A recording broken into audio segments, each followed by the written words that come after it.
So, shall we begin? Okay, please recording. So, King, well, nice to meet you, first of all. And I need to ask you, how are you preparing these shows in Brazil? These are the first ones in this year, so? Yeah, I mean, we were not supposed to play any shows this year. We are very busy, both Mercyful Fate and King Diamond, writing new material. King Diamond is also preparing production for the upcoming new album's release and tour. First tour hopefully will happen. They're planning it right now. In the US at the end of the year with the brand new album. That'll be the first album of two in that story. Mercyful Fate writing as well and recording. King Diamond's album will be out first. It's where we ended when COVID came. The record label told us, Metal Blade Records, that we are continuing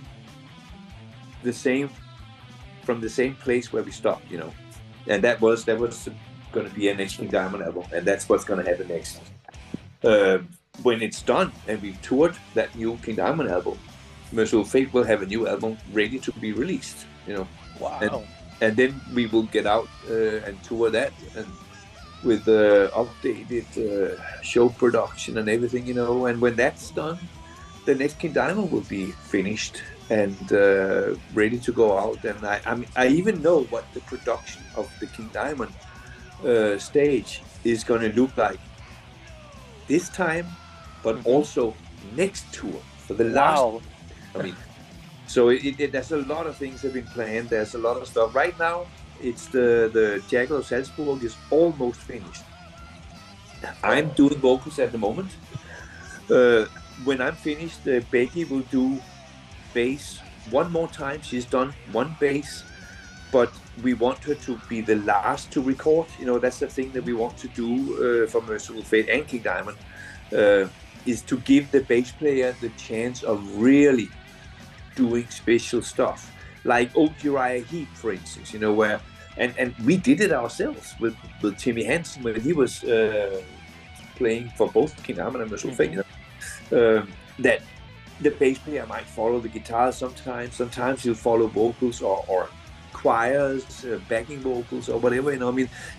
Freedom to do extra cool stuff. And as long as it all fits together. But that you can't do until the vocals are on as well. So she will do one more round of real, delicate bass. And that'll be the final thing. But I'm working on the recording the vocals right now for Jaguar Salzburg, and there'll be one more song that we are working on now. I know Becky has also done the first bass for that. Hank has done all guitars for that. It's another song. It is called Sacrifice.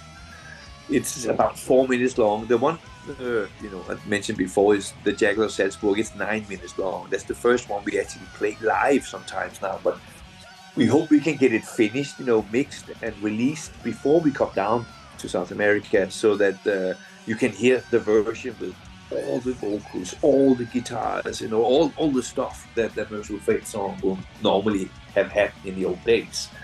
So it makes it different to hear it again live that you've heard the studio version. So that's what we're working very hard on right now. And like I said, Sacrifice is a second. It'll be given to Mike Weed next, I think, to put a lot of guitars on it. And then I will also start working on I have a lot of lyric ideas for that already, Sacrifice, and I have worked with Hank in the beginning on arranging it the right way for vocals, so it should be pretty ready for vocals now.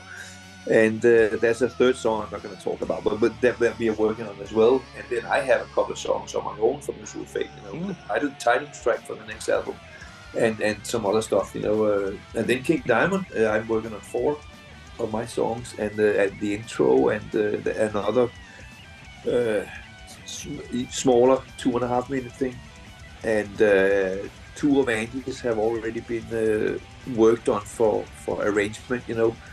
And that's the third one of Andy's that's practically done. You know, we just need to do some mixing of it. We are very far with a lot of this stuff, I can tell you that. But it's also, we don't talk about it all the time. We do our stuff and then we come and then we are ready. We have plans for a long time now, I can tell you, and it's there's a lot of the King Diamond production, for instance. I mean, I can say Mercyful Fate first. You're going to see the full production when we come down and play, you know, on the 22nd there. The whole production will be there for Mercyful Fate. And with King Diamond, you know, the new production they're building and setting up for the Institute is going to be something you have never seen before on a stage. Wow. I mean, we had meetings last week with the light engineer and the production manager. And Andy and Hank was also in there for a little bit, for some of it. He was there the whole time, but he listened into the King Diamond stuff as well. And I was there in the management, you know, and it was very interesting to see what the lighting engineer wrote me a couple of days later. He was like so excited about the vision that I have for what we're going to do next, you know. And he said, I've never tried this before. It's what a challenge. The fans are going to absolutely love it. I don't think that they will never forget it. It's going to be so special. Andy heard it for the first time at this last meeting, what all my thoughts was. And I just talked to him before the last interview I did before this one. Something I had to talk to him about, you know, regarding the music. But he also there mentioned that, man, this is going to be crazy. It's going to be so crazy. And I said, yeah. It's been a long time. I've been thinking about it for almost 2 years, you know, to try and get it to where I think it can all work the right way, you know. It's going to be so unique. You will never have seen anything like that on stage, and it's total horror. Wow, I'm really looking forward to that. I saw you like 2 years ago in Mexico, and that show was amazing. Well, you played there, the Jackal of Salzburg. It's a really cool song, so I'm really looking forward to this Chile show in the Movistar Arena, which, well, you played there with King Diamond like 7 years ago. Do you have any memory about that show? Oh yeah, it's awesome. It was great, man. I mean, there was the show with Megadeth, you know. Absolutely, I remember it. Yeah, look very much forward to come back. Absolutely. Great, because well, with Mercyful Fate, you only played twice in Chile, but it was like 25 years ago, and in a really small venue. So this will be huge for the band, for the fans. Absolutely, yes. Everything will be there. Yeah. Well, King, I need to ask you about Becky Baldwin. Does it make a difference between like playing live with her or getting her in the studio? Well, she's in the studio now. You can say she's recording in England. She did put the first bass on for Sacrifice, you know, and Hank told me in an email, he gave me an update last night, I didn't see it till today, but that she also put the first bass on Jackal Salzburg, but that's not the final one. Like I said, the final one will be after vocals will come on, you know, then to give it another run. But he's I haven't heard any of it yet, you know. But he's Hank says it sounds fantastic, you know. I mean, absolutely sounds fantastic. It's tight. It has the right raw sound. And she's, you know, one thing that means a lot to me is that she said that she wants to really honor Timmy and his bass playing, you know, and wants to incorporate his style into her own, you know. And that's what I want to hear too, you know. That type of Timmy Hansen bass that we had, Melissa, Don't Break the Oath, you know.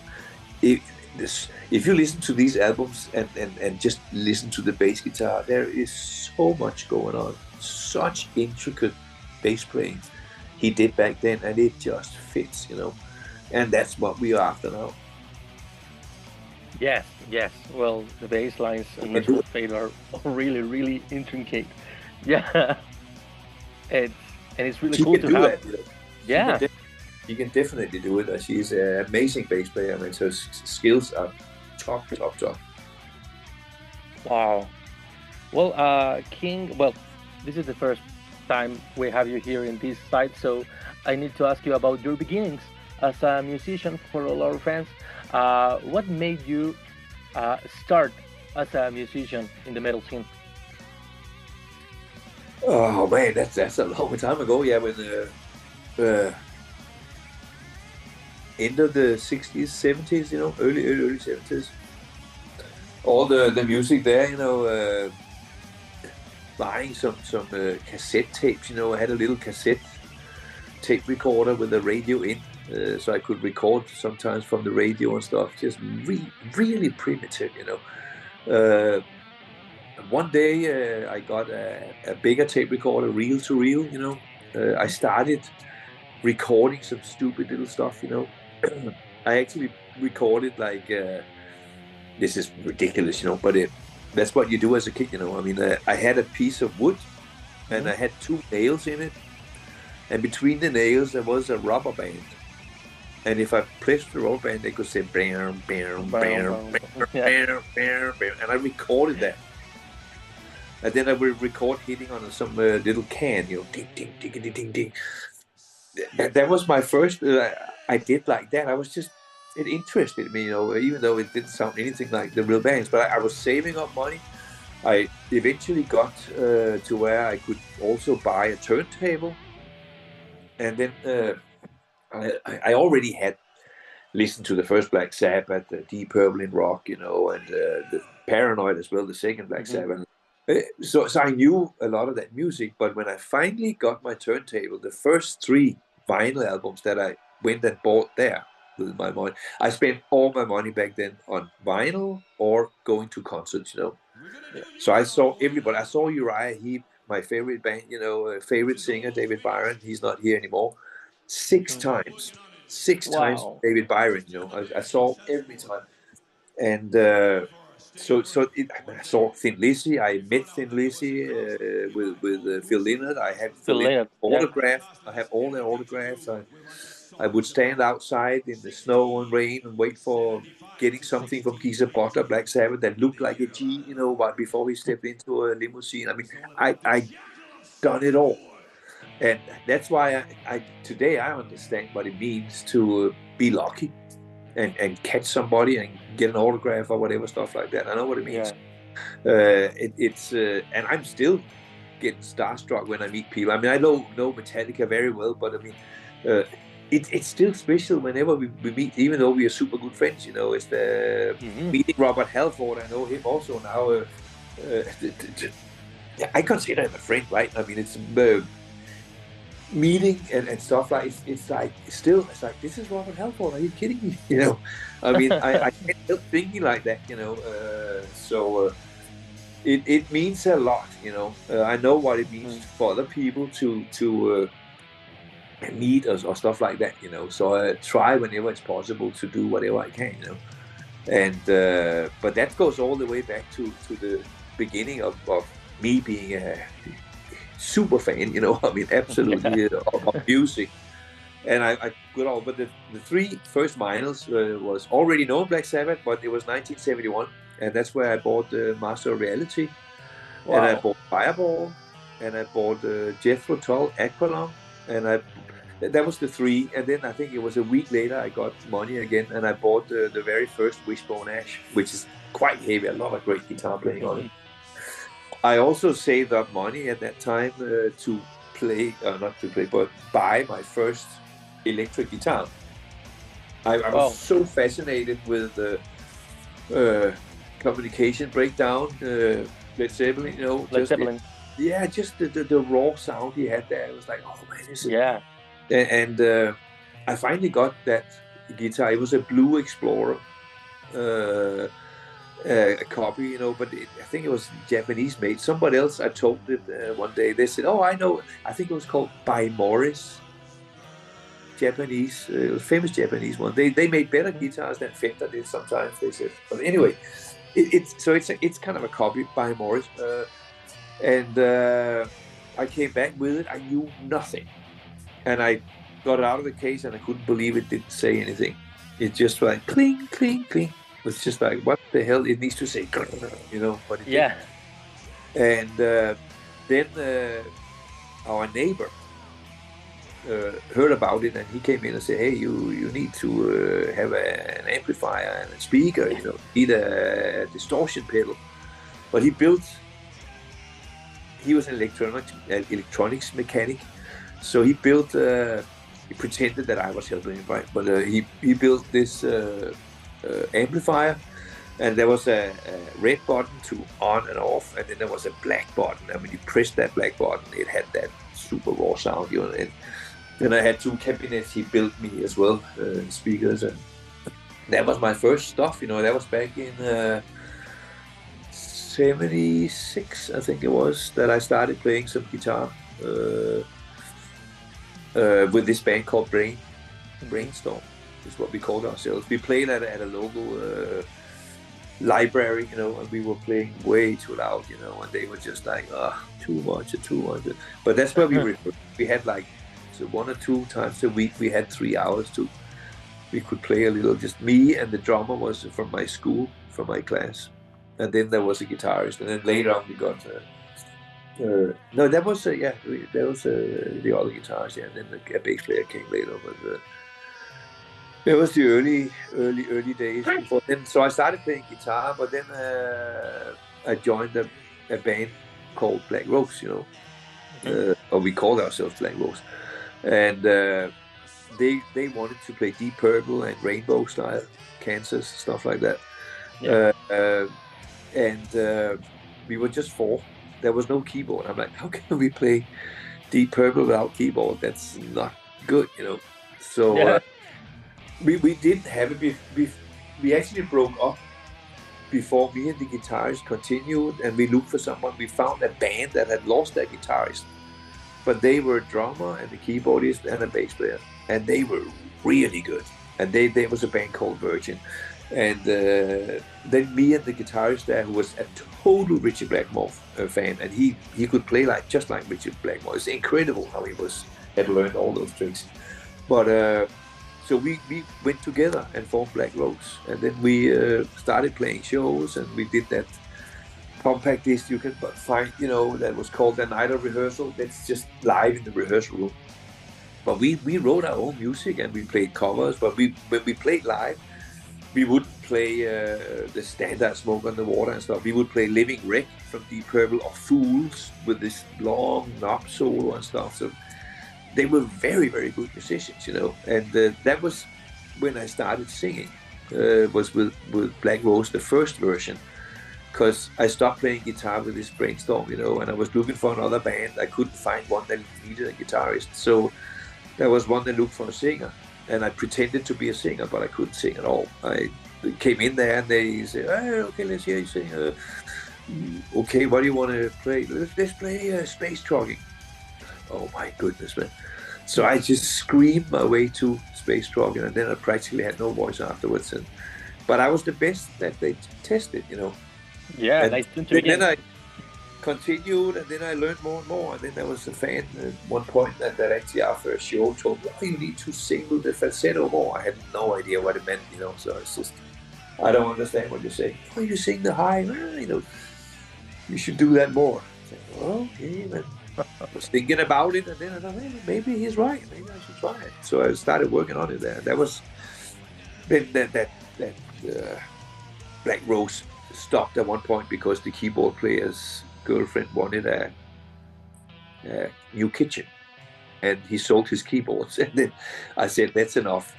We need to find something that's serious, you know. So I was asked to join this band called Brats, where Hank was playing it. And Michael Denner had been playing. He was not playing anymore there, but he had been there as well. And then we agreed on some terms that we would only play heavy. We would not play any. They also played punk music sometimes, you know, but we were playing only heavy music. And then I joined as a vocalist. And that time I could sing what you can hear on that Black Rose album, you know. And then from there on, it was just Mercyful Fate started. Yeah, and well, how do you come to that name, Mercyful Fate?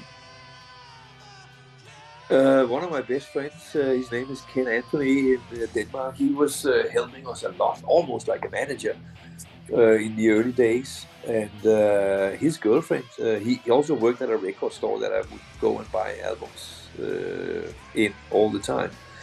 But his girlfriend came in one day and we were searching for a name. And she's the one that said, "What about Mercyful Fate?" What? Then we started thinking of it, but it was called, she wrote it down with an I. So, well, if we change the I to a Y, then it's kind of old English. So maybe we can do that. It looks better too. Yeah.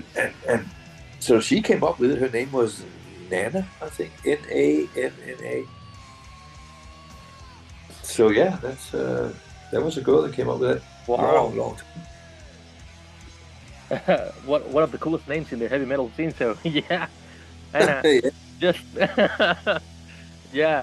Well, and King, let's say there's like 3 Mercyful Fate different eras: the 80s, the 90s, and now.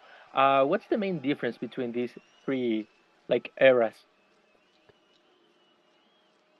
I would say now is very close to the 80s in how we feel, how we are writing, how we're doing everything, except for we now are able to also have a production, like Mercyful Fate should always have had, but never really could have.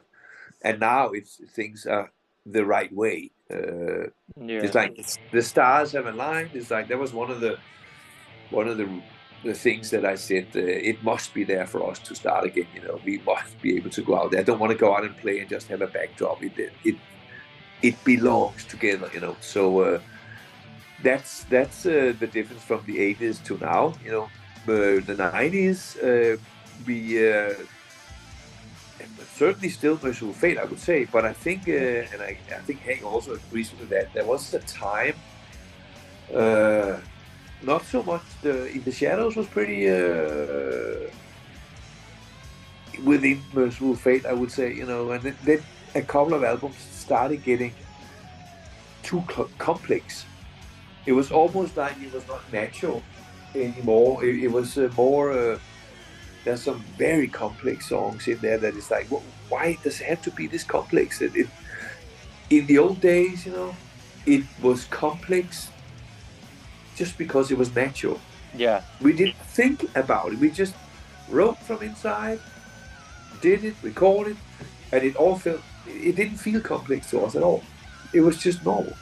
And it became a little bit, I think, and I think Hank agrees, it became a little bit like thinking too much about, we need to have a song like that, and we need to have a song like that on the next album to be keeping the old faith or whatever. I don't know how to explain it, but it was a little bit too complex in the wrong way. And still there were songs, amazing songs, the Old Oak and whatever, all these, there's so many great songs on it. My favorite of that period is 9, the last one we did there. I think that really had a great sound, some great songs. I really want to sing Burn in Hell again, because it has such really, in my opinion, cool vocal arrangements, and Church of St. Anne is another one I really like. There's good songs, really good stuff on that album, But there isn't on all of them. Certainly, it's not like you go by it and you're like, oh, what is this? Definitely some cool stuff, But the most, like you say, weird, complicated was probably Dead Again when it got to there, and that's where it was okay enough, kind of. From both me and Hank, and like, now let's do this, and then came 9 after that, right? But it was kind of like building up to that Dead Again, where Dead Again, the song itself, it is so strange, I mean, it is really, it's like, we can do whatever we want, and we'll just make it however crazy we feel like, and it's like, we're kind of losing some of the Mercyful Fate, I feel, and I think Hank too, so it's kind of like that, but I mean, it was definitely, you can find a lot of great songs, throughout. and maybe more in the shadows, and then yeah, that's where the Dead Again has some great songs in there, you know. I mean, it's, and so does Into the Unknown. I mean, that's the title track is really cool, you know. There's a lot of good stuff. But in general, it was kind of like it was changing a bit from being fully natural to being a little more planned, if you can say that. Mm-hmm. And then 9 felt like it became more natural again. And now it's like with the once you hear the recorded version where you can really judge with all the vocal arrangements that's going to be on the Jaguar Salzburg and the guitars and the harmonies, all the stuff that's in there. There's a lot of dynamics in that 9-minute song, you know. And it's not crazy complicated, but it's really dynamic, but it fits very nicely together. You know, there's some new ways of doing some stuff as well as written in the old way we did back then. You know, exactly the same way. Actually, the song was 7 minutes long when I got it from Hank, and when I gave it back to him, it was 9 minutes, and then he did all the changes and stuff, and it's like, oh, this is perfect. This is absolutely, and the same thing with the second song we were on, the Sacrifices. Did the same. I got it and I made some changes, and now it's almost completed, recorded, and then I will get it for vocals now. But I have, like I said, a lot of lyrics for it ready already.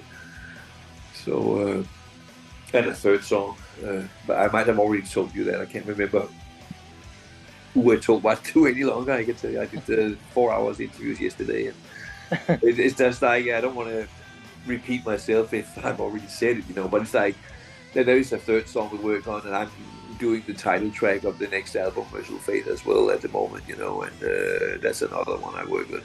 But Diamond also, you know, is full power now because that's the next thing that is coming out, and that's what we are focusing on, you know.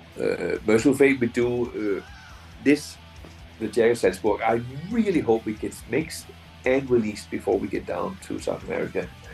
We all hope for that, and then when we come back, we can finalize the Sacrifice and then get like a 12-inch out with those two songs. It's a 9-minute and a 4-minute song, and then I will take a break from that until King Diamond is done, you know. King Diamond, I'm working on 4 albums. Workout. What? It's Siri came on my watch, something about my workout. Yeah, it happens to me all the time. Yeah, I'm walking and then begin workout. She's very nosy. Yeah. No, but anyway, yeah. But so King Diamond, I'm working on these 4 songs and an intro and another little piece, and all titles are there for both of the albums in the King Diamond story. Like I said, I know what the stage looks like at the end of not the first tour of King Diamond, but the one after that too. You know, it's very, very planned out. 2 songs of Angels. 1 is done. 2 is being worked on right now on top of it, which has been given my treatment, all this stuff. You know, and I mean, the story-wise with King Diamond, the story's done. You know, it's and I have so much lyrics for it, and the lyrics for the King Diamond stuff. Actually, this time here. Let's say a couple of months ago, I dug out all my things that I have, and I've already sorted it up for which type of lyrics I have already written that belongs to what song, you know. And then I read them again, and it's the style of lyrics I personally like a lot. I was very happy when I saw what I had written, and it doesn't happen that often that it just I had all this stuff, so much stuff written for the story, in rhyme, and in certain ways where there's 2 ways to understand it, 3 ways to understand that line. So much of that stuff, you know, that I got so happy when I saw it, like, oh my God, this is so, I can't believe I wrote this. This is so cool. I can really use this stuff. It's so we are far with a lot of this stuff here, and but it's also been a while, you know. So we have not been sitting and playing video games, you know. We have actually worked a lot. So It's been a while. Yeah. And well, King, you mentioned that you know how important it is to, I don't know, well, your stories with Thin Lizzy and Uriah Heep. Um, so you're really influential to a lot of artists, let's say Metallica with this like full length medley, like 10 minutes long. And how does it feel to be such influential to so many artists in the story of metal? It's a huge honor, of course. I mean, Hmm. it's absolutely an honor to and we know a lot of the people, personally. So they are good friends of ours, and it's great to hear. I mean, I just the other day, Phil Anselmo Pantera, is a very good friend, Hmm. very very good friend of mine, and I saw that they started playing live again, and there was a show in it was in Florida. It could have been Miami, but it was Florida, Orlando maybe, and I started watching it, and I'm not gonna watch the whole thing because it was good quality, and filmed from the stands, and Hmm.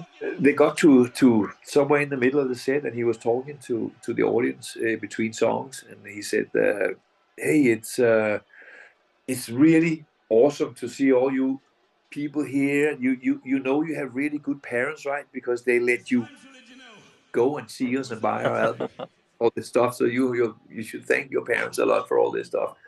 And a lot of you are older, just like, but we are here, and we have been there too. We grew up with Judas Priest and Mercyful Fate." He said, and it's like, oh, cool, thanks, man. Oh. Is that? But we are. I've gone to see Black Sabbath, here in Dallas, Hmm. uh, and with White Zombie and Pantera back in Wow. the day, long time ago. But I was searching for Phil, and someone said, "Well, yeah, well, he doesn't really want to see anyone right now. He's warming up, but I'm sure you could probably try and go.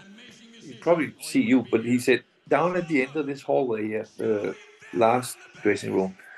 All right, I started walking. Halfway down the hallway, I started hearing "Don't Break the Oath." Wow. Oh, he's playing, man. Oh my God.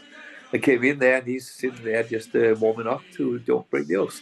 It's like, No. so I'm like, oh my God, this is awesome. Yeah, I do that a lot. Kerry King told me himself that I use, I think he said "Dangerous Meaning." I use that a lot to sit and warm up. One of the songs I warm up to. He's a huge fan too, and a very good friend, and Hmm.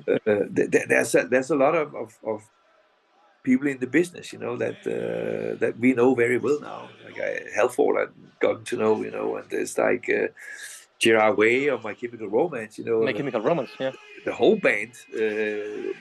I met them. We were invited to one of their shows. They played here in Dallas, the big arena, Wow. completely sold out during COVID. Completely sold out. And Wow.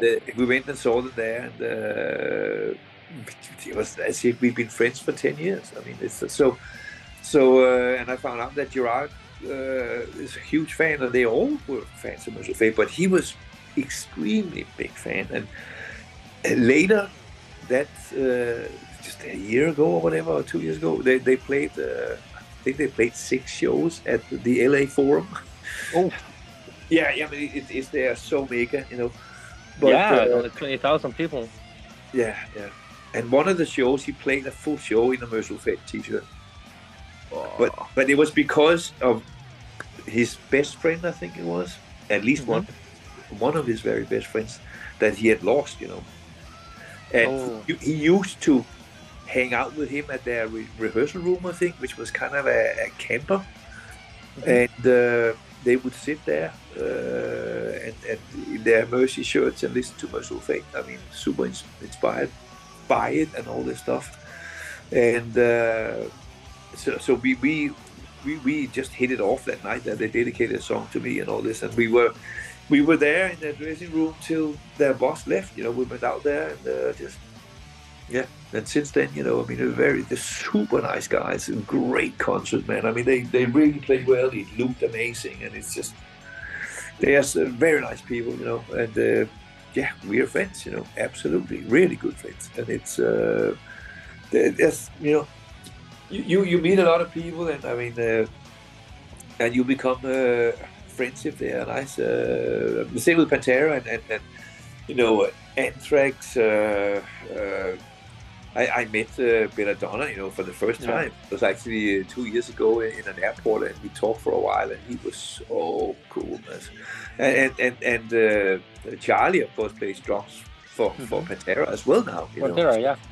So we were hanging out also recently at the Metallica show because they were supporting Metallica, and you meet a lot of people, you know, that are super nice. Dave Grohl came to our Mercyful Fate show in Los Angeles. And again, he's the nicest person you can meet, you know, absolutely. And he's a huge fan, you know. And I know that, yeah. I did some vocals for Probot, you know, his separate project there. I did vocals on one song there. But it's, yeah, it's just, you know, there's a lot of great musicians out there that have become very good friends, you know. And a lot of it because of the music, and a lot of them have been very inspired, you know, by what we're doing, and it's just awesome. You know, there's I get surprised sometimes. You know, like, whoa, really? Wow, cool, man. I still feel. Of course, I mean, someone said Dave Grohl. He was walking around forth and back outside. He was gonna go meet the king. And I'm inside. Dave Grohl is down there in the hallway. Oh my God, this mega star wants to come and say hi to me.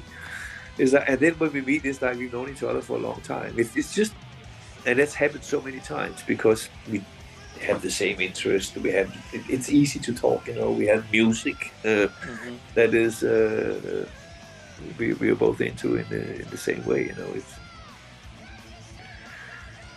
It's very good. It's good times. Yeah, it's so awesome to hear that, like, you became friends with some people that consider you a hero, a musical hero, and that's so awesome, man. Vice versa, the other way too, you know. I mean, it's like, it's crazy to Robert Halford comes and walks into our dressing room in Monterey, you know. And I mean, but before that, I met him several times. I met him all the way back with Judas, man. God, back in the 80s, I think I met him in a concert in KB Hall, my favorite concert hall, where I saw my first concert ever, Grand Funk Railroad, in '71. But I saw Judas there too. I first time met him, and then I met him several times since. But then we started talking, you know, and stuff like that. He's such a nice guy. I met him backstage at Wacken. I have a picture with him and me and my son, you know. From backstage Wacken right before we went on stage, you know, and but yeah, we've been talking a lot. I specifically remember talking to him there in Monterey. He came into our dressing room, and then we talked a little bit about well, actually about vocals for real, you know. I mean, I said, have you know what I did? I just want to tell you, you can take it for whatever, but what I did before we started going out here again, you know, I selected a lot of old songs, and I just started singing them again that I hadn't sung in a long, the old I hadn't sung so long. And I tried singing it, you know, and I got a little scared because I'm like, oh my God, why did I select that song? It is so hard to sing. And I just kept doing it. And suddenly it was almost like, you know, muscle memory, the little muscles in your throat, you know, your vocal cords. It was almost like they suddenly remembered what it was like to sing that song. And I started memorizing how I was breathing when I sang it. I got all these old feelings back from a long time ago. And I told him that, go back and sing some of the old ones, man. Pick them out of the closet and just sing them, man, and go for it. See what happens. See what your vocal cords do. See what your lungs do and stuff like that. And I don't know if he listened to me or he did or not, but have you heard some of the new Judas? He sounds phenomenal. Yeah. He sounds great. He sounds like he's singing and can do what he wants and has fun with it, you know, and it's just like, no problem. And maybe he did some of that, maybe he didn't, I don't know. But it's like, it's fun to talk about these things with someone who is also, he's the metal god, right? So Yeah. but he's man, I was, God, back in 1980 or something like that, me and Hank would take a train from Copenhagen down to Hamburg to see Judas Priest with support, with Saxons as support. Travel to see them. We traveled to Berlin to see Judas Priest. Sometimes you can find on the internet old photos of me, Mercyful Fate photos, where I'm standing in the Judas Priest Killing Machine shirt from that show. Oh, it's like, yeah, we're fans. Absolutely, we're fans. Yeah. Yeah. Well, King. Well, I'm running out of time. I got like 20 more questions, but well, let's wrap it up. Do you have something to say to your Chilean fans? Can't wait to get back. It has been so cool before, you know, and it's an amazing experience. You know, it's one of the good places to go and make memories. So definitely looking very much forward to it again. I know everybody in the band is, you know, so it's gonna be magic. It's gonna be something you will never forget. I guarantee that.